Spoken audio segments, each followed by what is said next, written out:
선교장에 왔습니다. 선교장. 저는 선교는 땅끝까지 이르러서 내 증인이 되라, 선교하라, 그 선교로 알았었는데 알고 보니까 그 선교 뜻이 아니었습니다. 한번 가서 보겠습니다. 이곳은 선교장 활례정, 정자인 활례정 앞에 있는 연못입니다. 보통 조선시대 조선된 연못은 천원지방으로 하늘은 둥글고 땅은 네모지다는 의미로 이제 둥글고 네모지게 연못을 파고 그 안에 동그랗게 섬을 만들어서 거기서 보통 배롱나무를 심곤 합니다만은 이곳에서는 이제 네모지게 연못을 파고 그 안에 다시 또 네모지게 섬을 만들고 그 안에 소나무를 심어놨습니다. 이렇게 강릉은 파인시티, 소나무의 도시인 것 같습니다. 이 섬 안에도 소나무를 심어놨고, 근데 이 연못 주변에는 이 무궁화꽃을 심어놨습니다. 이 선교장의 주인이신 선교장 장주께서 일제강점기 때 해방이 되거든, 독립이 되거든 이 꼭 나라의 꽃인 무궁화를 심으라고 뜻을 남겼었고, 후손들이 우리가 해방되고 난 1945년에 이 무궁화꽃을 심었다고 합니다. 자, 활례정. 우리나라에 있는 민간 정원 중에서 대표적인 정원, 이 활례정. 연못 가운데에 돌기둥으로 기둥을 만들고 그 위에 세워진 집, 자연의 경치, 사방으로 이 문이 나 있어서 사방의 경치를 집 안으로, 방 안으로 끌어들인 차경의 원리를 10분 활용한 이 활례정을 한번 보도록 하겠습니다. 활례. 활례정에 가기 위해서 첫 번째 대문인 월화문을 거치게 됩니다. 자, 이 선교장에 있는 12대문 중에서 첫 번째 대문 월화문. 양쪽의 주련을 한번 볼까요? 천천히 가서 보면은 이제 오른쪽에 조수 지변수, 새가 목가에, 나무에, 연못가에 심겨진 나무에서 잠을 자고, 깃들어서 잠을 자고, 지나는 스님은, 승고 월화문, 이 월화문을 두드린다고 되어 있습니다. 즉 스님뿐만 아니라 지나는 길서는 이곳에 들려서 하룻밤 쉬어갈 수 있게 해주십시오 라고 할 때 누구나 지나가는 객들은 와서 쉬어갈 수 있게 환영한다는 뜻으로 그렇게 짓지 않았나 싶습니다. 월화문. 예. 삼척의 죽서로 해서 해돋이의 장관을 구경한다면, 관동팔경 중에서 양양에서는 뜨는 해의 장관을 구경하고, 그런데 강릉의 경포대에서는 그 달, 경포대 호숫가의 어린 달, 또 하늘에는 떠 있는 달, 그 다음에 술자리에 띄워진 달, 그 다음에 이미 눈동자에 떠 있는 달, 뭐 이런 식으로 예, 달을 많이 이렇게 강릉하고는 연결시켜서 말할 수가 있는 것 같습니다. 자, 활례정. 활례의 과연 뜻이 뭘까요? 선교장의 대표적인 사랑채인 이 활례정을 한번 보시죠. 마치 창덕궁 후원에 있는 부용종 정자와 같이 연못 위에 다리를 들이우고 있습니다. 돌기둥으로 다리를 세우고 그 위에 정자를 앉혔는데요. 보면 활례정, 활례, 살아있는 물이 내려온다. 이 주자의 글 중에서 위원두 활수레라는 글이 있습니다. 근원이 되는 근원으로부터서 살아있는 물이 흘러들어서 이 집으로 들어온다. 그래서 이제 기운이 왕성해진다 이라는 뜻이겠습니다. 자, 활례정. 많은 손님들을 접대하던, 차를 대접하던 공간입니다. 이 활례정 내부 안을 한번 들여다보시죠.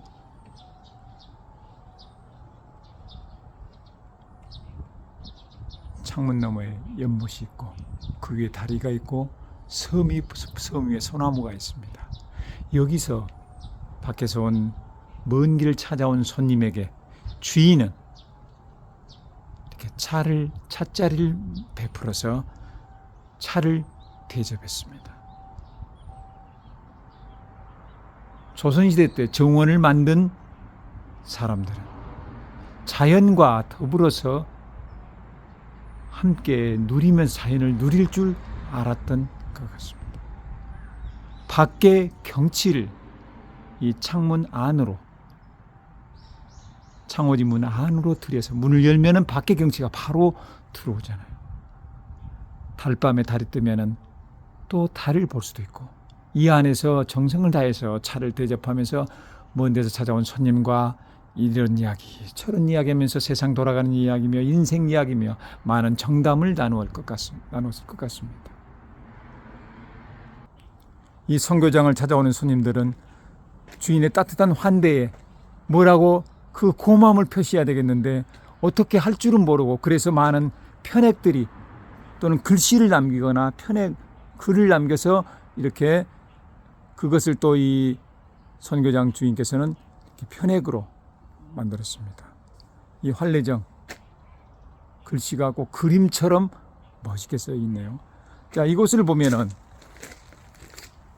이곳 사랑채에서, 이곳은 이제 바닥이 마루가 아니고 바닥으로 되어 있습니다. 온돌마루로 되어 있습니다. 겨울에, 특히 겨울에 추운 날에는 이곳에서 손님을 대접하지 않았나 싶습니다. 자, 문 밖으로 다리가 보이고 연못이 보이고 산 위에 소나무가 보입니다. 병풍이 보이고요. 저는 지금 활례정 정자 마루 안에 내려와 있습니다.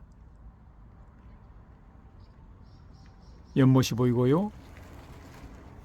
그 다음에 불을 떼는 아궁이가 보입니다. 겨울에는 이 아궁이를 통해서 방을 따뜻하게 했던 것입니다. 그래서 손님을 맞이했던 것이죠. 이곳에 굴뚝으로 연기가 피어오르면 그것 또한 환상적인 그림일 것 같습니다.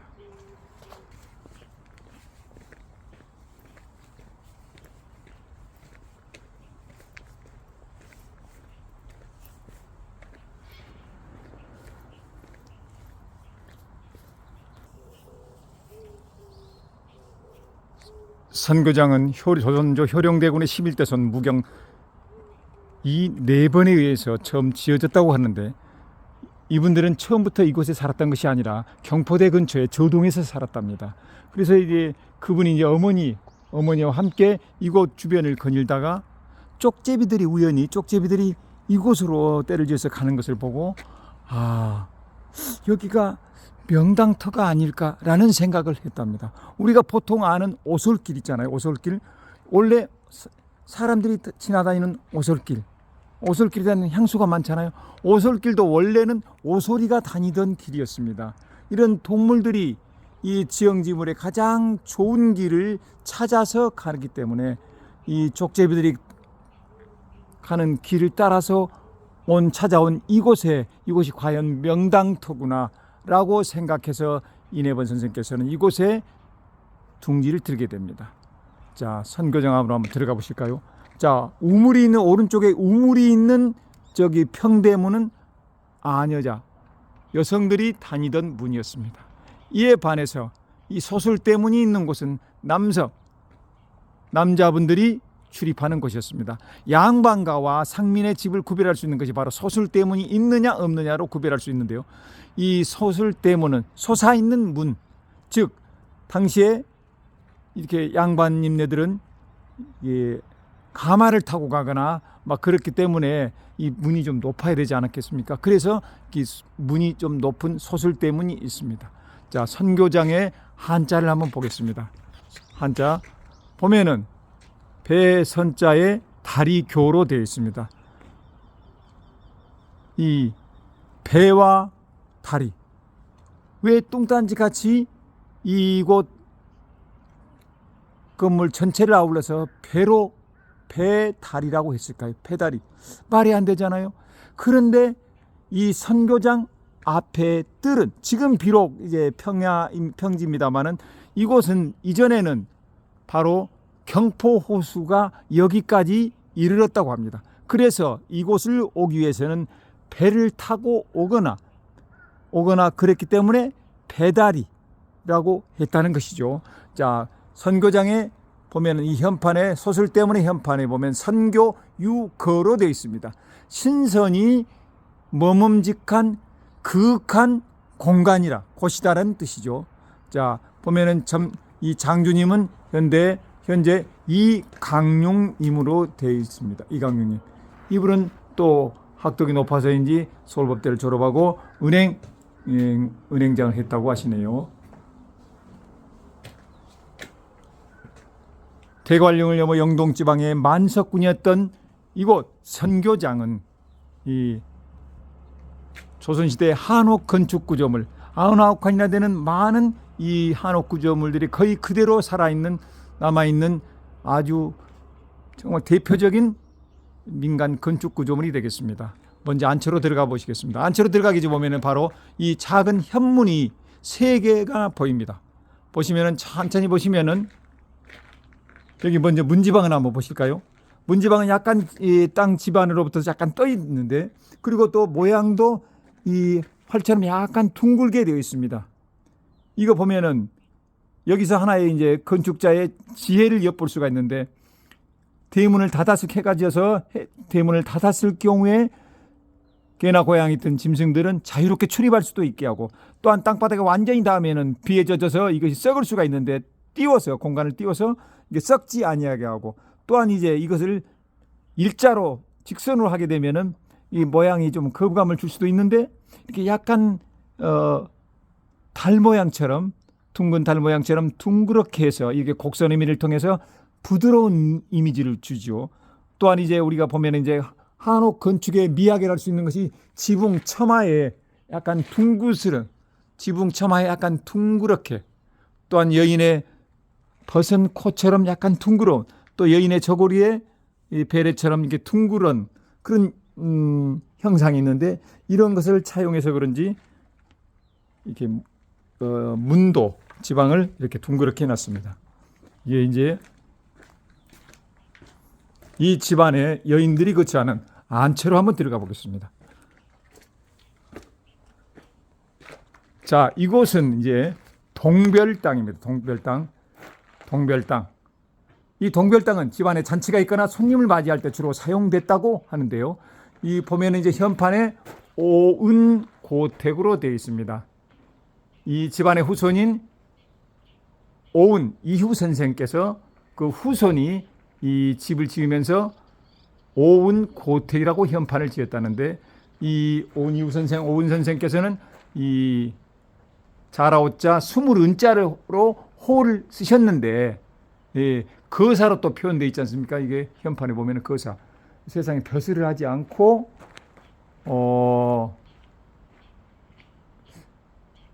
거사, 벼슬에 나가지 않고 글을 읽으면서 생활하셨던 분이라고 할 수 있겠습니다.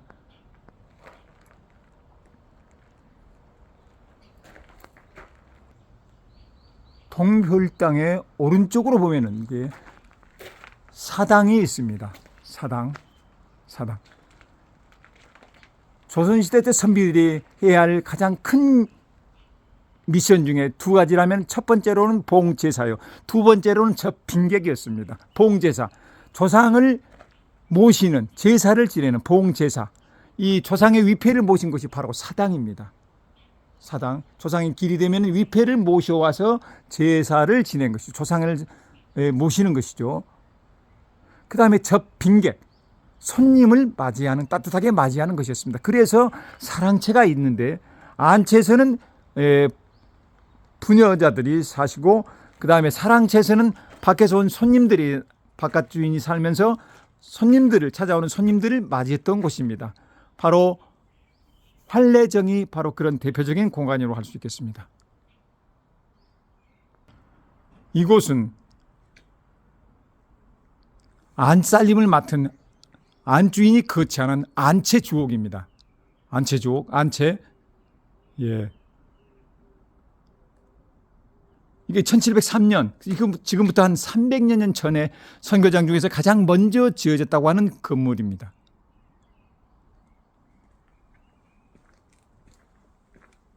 이 안채의 방안 구조를 한번 보실까요? 보시면 이 돛돌 위에 마루가 있고 안에 겹방 구조로 되어 있습니다. 방 안에 또 방이 있습니다. 문을 닫고 거기서 이렇게 옷을 즐기시거나 가벼운 일을 하시는 것이죠.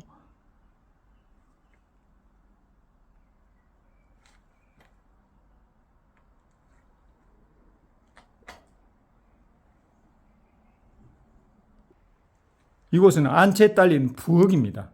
부엌, 가마솥 단지가 있고 그 가마솥과 가마솥 사이에 또 작은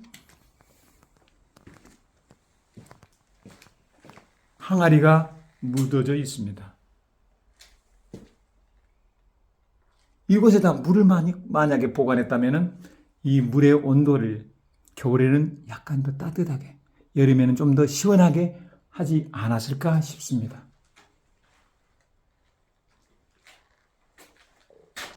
자, 안채 주옥 바깥, 안채 주옥의 왼쪽 벽면입니다. 좌측 벽면이에요. 한번 보실까요? 그런데 이 한쪽 코너에 있는 모퉁이에 있는 이 나무 기둥을 찬찬히 보게 되면은 우리 선조들의 이 지혜를 엿볼 수 있는 아주 단서가 있습니다. 여기를 한번 보시죠. 자, 이곳은 보시면은 이 기둥이 오랜 세월 수백 년을 거치면서 썩을 수가 있잖아요. 썩었을 경우에 이 기둥 전체, 이 집 전체를 허물고 새로 짓는다는 이런 낭비를 하지 않고 이 썩은 부분만 잘라서 새로운 나무 부재를 대가지고 결구 형식으로 이런 형식으로 끼워서 이렇게 하면서 집안 이 기둥 전체를 훼손하지 않고 썩은 부분만 교체해서 하는 이 보수하는 이런 지혜를 엿볼 수 있습니다. 또한 이 공간 구조적으로 벽면을 보면은 서양의 정원을 보면은 이렇게 정원을 보면 좌우 대칭 형태로 되어 있습니다. 주로. 그렇지만 이게 벽면에 있어서 창문 배치를 보면은 완전 대칭, 평형이 아니라 이 비대칭, 비정형성을 우리가 엿볼 수 있습니다. 또한 이 안채 뒤에 보면은 이제 선교장 뒷면에 보면 뒤쪽에 보면은 큰 소나무들, 금강송, 아름드리 금강송들이 삥 둘러서 병풍처럼 서 있습니다. 특히나 저 소나무를 보면은 어마어마하게 오래됐다는 것을 우리가 짐작할 수 있겠습니다. 이 사당 옆으로 소나무, 목련, 단풍나무, 그다음에 금강송, 그리고 매실, 그리고 지금 이 5월의 계절에는 또 앵두가 열려있네요. 빨갛게 앵두가 열려있네요.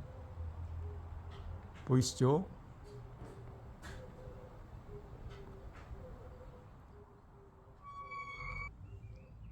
지금 이곳은 동별당 옆에 있는 서별당입니다. 서별당은 이 집안에 책을 쌓아놓는 서고 역할도 하고 자녀분들을 가르치는 교육 공간으로도 활용됐답니다. 살림을 며느리에게 물려준 할머니가 거치하시는 공간으로 쓰이기도 했다는데요.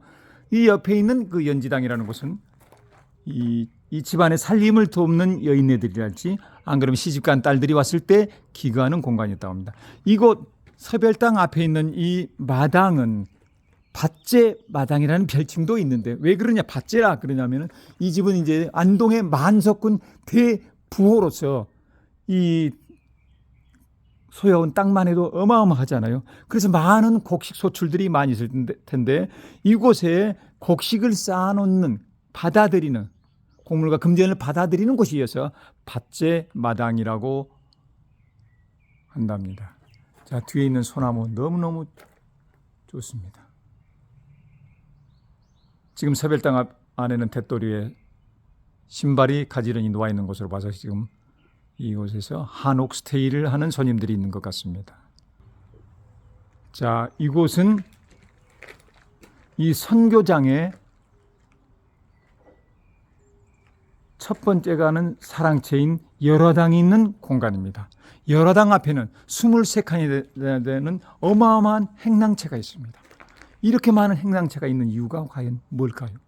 선교장 자체가 99칸이 넘는 어마어마한 공간이었을 뿐만 아니라 여기서는 또한 이 좌청룡 우백호 형태로 가장 좋은 곳에 명당터에 자리 잡고 있는 선교장이지만은 이곳 앞에 여기 수구가 너무 넓어서 수구가 넓을 경우에 이 재물이 빠져나가는다는 그런 것이 있어서 이걸 막기 위해서, 즉 비보하기 위해서 행랑채를 길게 조성해 놓은 것 같습니다. 지금은 이제 주로 이제 집안 살림을 돕는 집사들이 여기서 기거한다거나 아니면 손님들이 왔을 경우에 여기서 주무시기도 했지 않았을까요? 지금은 주로 한옥 스테이 하시는 분들이 와서 사신다고 그러는데, 자 보시죠. 여기가 바로 열화당입니다. 자, 들어온 입구에 있던 활례정은 두 번째 사랑채라고 할 수 있고, 이것이 첫 번째 주인이 기거하시는 사랑채, 손님을 모시는 사랑채가 되겠습니다. 활례정, 아니 활례정이 아니라 열화당. 열화당은 이 열화라는 것은 그런 도연명의 귀거래사 아시죠? 귀거래사, 귀거래해요. 전원이 장무하니 호흡을 끼요. 돌아가리라 했지만은 전원이 장차 황무하게 되리니 왜 돌아가지 아니하리요. 뭐 이런 식의 이제 귀거래사에 나오는 대목 중에 열 친척지 정화 이런 글이 있답니다. 있어요. 그 열 기쁠 열자, 기뻐할 열, 친척지 정화, 친척들이 이 나누는 오손도손 나누는 따뜻한 그런 이야기를 즐기는 곳. 또한 그렇게 열 친척지 정화, 그 다음에 있는 글이 이제 낙금서이 소우 이런 글이 있습니다. 즐길 낙자, 즐거워한다. 검은고 금자에다가 책 서자, 검은고를 켜고 그 다음에 책을 읽으면서 시름을 달래는 것을 즐긴다라는 것이 이제 도연명의 귀거래사에 나오는데, 그 이 열 친척지 정화, 친지간에 모여서 정담을 나누는 것, 이것을 해서 글을 따와서 열화당이라고 했습니다. 이 선교장의 후손이 지금은 이제 파주 출판단지에서 열화당이라는 이 출판사를 운영하고 있습니다만은, 이 열화당, 이 사랑채, 보통 이 공간의 안에서 이제 40명 정도가 함께 머물면서 이야기할 수도 있는 그런 공간 크기가 된다고 그러네요. 자, 보시면은 이 열화당 앞에는 보통의 한옥에서 볼 수 없는 특이한 차양이 있습니다. 차양 시설이 있습니다.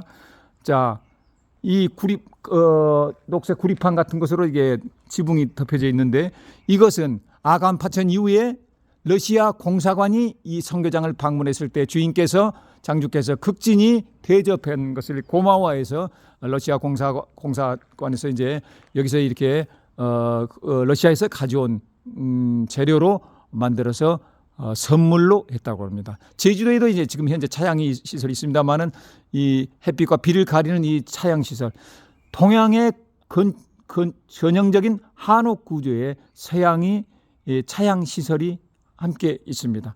그래서 그런지는 모르겠습니다만 수요일마다 오후 2시가 되면은 여기서 이제 오르간 연주가 있습니다. 우리나라 전통인 한옥 건축 구조물 안에서 가야금을 켠달지 판소리를 한달지 이런 동양 악기를 연주하는, 음악을 연주하는 것이 아니라 오르간 연주를 하는 것은 이 러시아의 차양 시설이 있는 것과 좀 맥을 같이 한다고도 할 수 있겠습니다.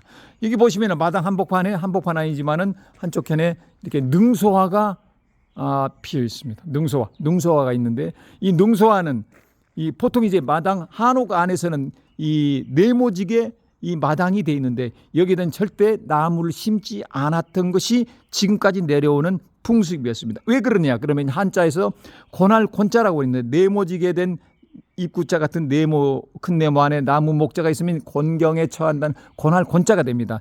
즉 마당 안에 나무를 심으면 이 집에 곤경이 닥친다는 것이죠. 그래서 나무를 심지 않았었는데, 이 집에서는, 선교장에서는 이 앞마당 열화당 앞에 능소화가 심어져 있습니다. 이게는 이제 이야기가 있습니다. 이 선교장에 많은 손님들이 찾아왔던 이유와 배경에는 금강산이나 관동 팔경을 찾아가는 수많은 사람들이 이 오며 가며 들린 곳이 바로 이 선교장이었다고 합니다. 그래서 이제 선교장 주인 장주께서는 이 찾아오는 손님들을 극진히 대접했기 때문에, 접賓객을 했기 때문에 많은 손님들에게 따뜻하게 했는데, 그런데 이 선교장의 소식을 들은 어떤 분이 충청도에서 어떤 손님이 오셨는데 그분을 극진히 대접해서, 그런데 이곳에는 이 황해 꽃이라고 하는 이 능소화가 없어서 충청도는 있었는가 봅니다. 그래서 이제 당신이 이제 고향으로 돌아가면은 이 능소화를 꼭 보내드리리다 약속을 했다는데, 고향에 돌아가서는 이분이 이제 시름시름 병에 앓게 돼서 돌아가시게 됐는가 봅니다. 그러면서 자식에게, 아들에게 유언을 하기를, 꼭 너는 강릉에 있는 선교장 주인께 이 능소화를 꼭 전하거라 해서, 이 아들은 그 뜻을 유지를 받들어서 또 이 나무가 시들면은 죽어버리면 안 되기 때문에 그 9일에 걸쳐서 밤에 이동했다고도 하고, 밤에는 이제 나무를 다시 심어가지고 물을 주고 심어서 이렇게 여러 날을 거쳐서 겨우겨우 이 강릉까지 옮겨서 그 이야기를 전해들은 이 집 주인께서는 능소화를, 이 고날 곤자를 생각하면 심지 않아야 되는데 그 정성의 감화를 받아서인지 이 능소화를 심었다고 합니다. 열화당 오른쪽에는 중사랑채가 있습니다. 여기도 이제 아버지가 사랑채에 계셨다면은 큰아들은 이 중사랑채에서 오신 손님들을 모셨을 겁니다. 또한 행랑채에서는 그 손자 되는 분이 모셨다고 합니다. 이렇게 집안에 있는 자손들이 모두 나서서 이 선교장을 찾아오시는 손님들을 이렇게 이야기를, 정담을 나누면서 이야기를 꽃을 피우면서 인문학적인 이 소통의 공간, 한국적인 사롱이라고 할 수 있습니다. 이렇게 지금처럼 인터넷이 발달하지 않았던 시대 때 사랑채의 손님을 맞이하면서 따뜻한 정도 나누지만은 그 정보를 소통할 수 있는 공간이기도 했을 것 같습니다. 자, 저는 열화당 후원에 있는 뒤뜰로 왔습니다. 자, 보시면은 이게 배롱나무가 있습니다. 배롱나무. 보통 선비들이 거처하는 공간, 그 집 뒤에는 이런 배롱나무를 많이 심어 놓은 경우가 많이 있습니다. 배롱나무, 목백일홍이라고 그러죠. 100일 동안 꽃이 핀다고 해서 목백일홍이라고도 하고 간지럼나무라고도 하고 그러는데, 이 목백일홍의 수피가 가을 되면 하얗게 이게 벗겨져 껍질이 벗겨지고 하얗게 되는데, 그것은 선비들의 정신이라고 할 수 있는 자기를 가리지 않고 차단하지 않고 속을 그대로 드러내 보일 정도로 투명하게 삶을 살았으면 하는, 즉 깨끗하게 고고하게 살아가고 싶은 그런 선비의 마음을 담아서 이렇게 배롱나무를 심어 놓지 않았나 싶습니다. 여기 뒤에 보면은 초가집이 있습니다. 이 집에서 살림을 돕던 사람들은 들의 그 어려움 그 등을 생각해서 초가 삼간을 지어놨습니다. 이 집주인들은 비록 양반이었지만은 이 하인이나 머슴들의 그 처지를 생각해서인지는 모르겠습니다만 이렇게 초가집을 지어놨었습니다. 초가 3칸을 지어놓고 한 칸에는 청풍 한 칸, 명월 한 칸, 그리고 나 한 칸, 이렇게 살았지 않았을까 싶습니다. 자, 왼쪽에 보시면은 이 학자수라고 하는, 학자나무라고 하는 회화나무, 보니까 그 간판에는 570년 됐다고 하네요. 이 500년이 넘는 학자수, 보통 이 궁궐 안에 이제 회화나무를 많이 심어져 있는데, 양반집에 학자가 많이 나오기를 바라는 마음으로 이렇게 이 회화나무를 심어놨습니다. 저 수피가 막 썩어져 들어가는 것 같이 보이는데 그만큼 오래됐다는 표현인 것 같습니다. 보이시죠? 이것이 바로 회화나무입니다.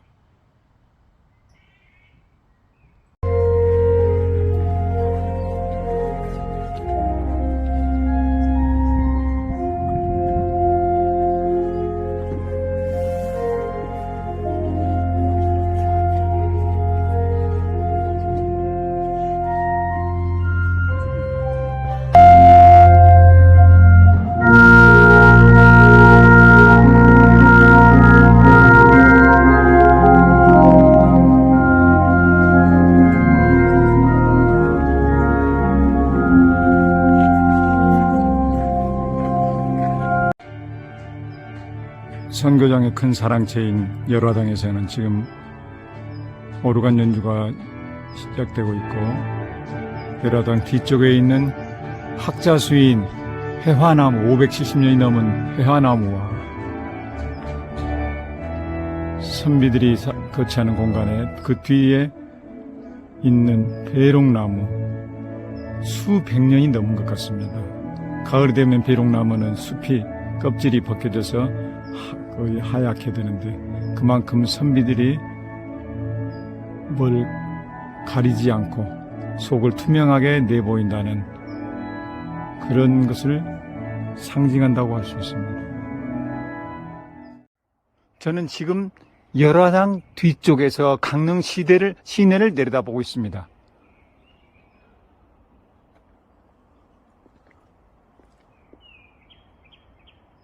이 초가집에서 책을 읽고 시를 짓고 그랬을 것입니다. 열화당 뒤에 뒷산으로 저는 지금 올라가고 있습니다.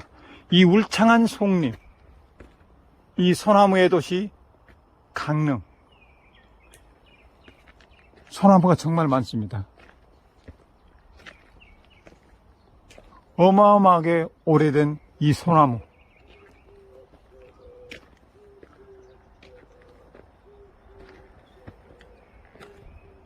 와, 보이시죠?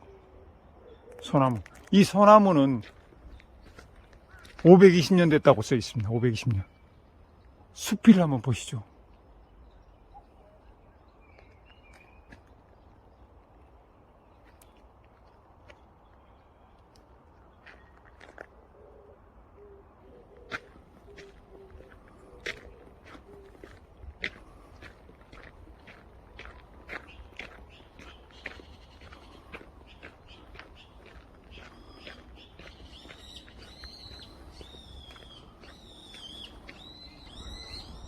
저는 지금 선교장 뒤에 있는 뒷산에 올라와 있습니다. 선교장 전체를 조망할 수 있는 전망대 역할하는 그런 곳에 와 있습니다. 지금 모내기철이어서 지금 모를 심어 있는 광경을 볼 수가 있네요. 새소리가 들리고 소나무 사이로 바람이 불어오고 있습니다. 강릉 시내 아파트 단지들이 보이고 있네요. 새들이 지저귀고 점점 서산으로 해가 지고 있습니다.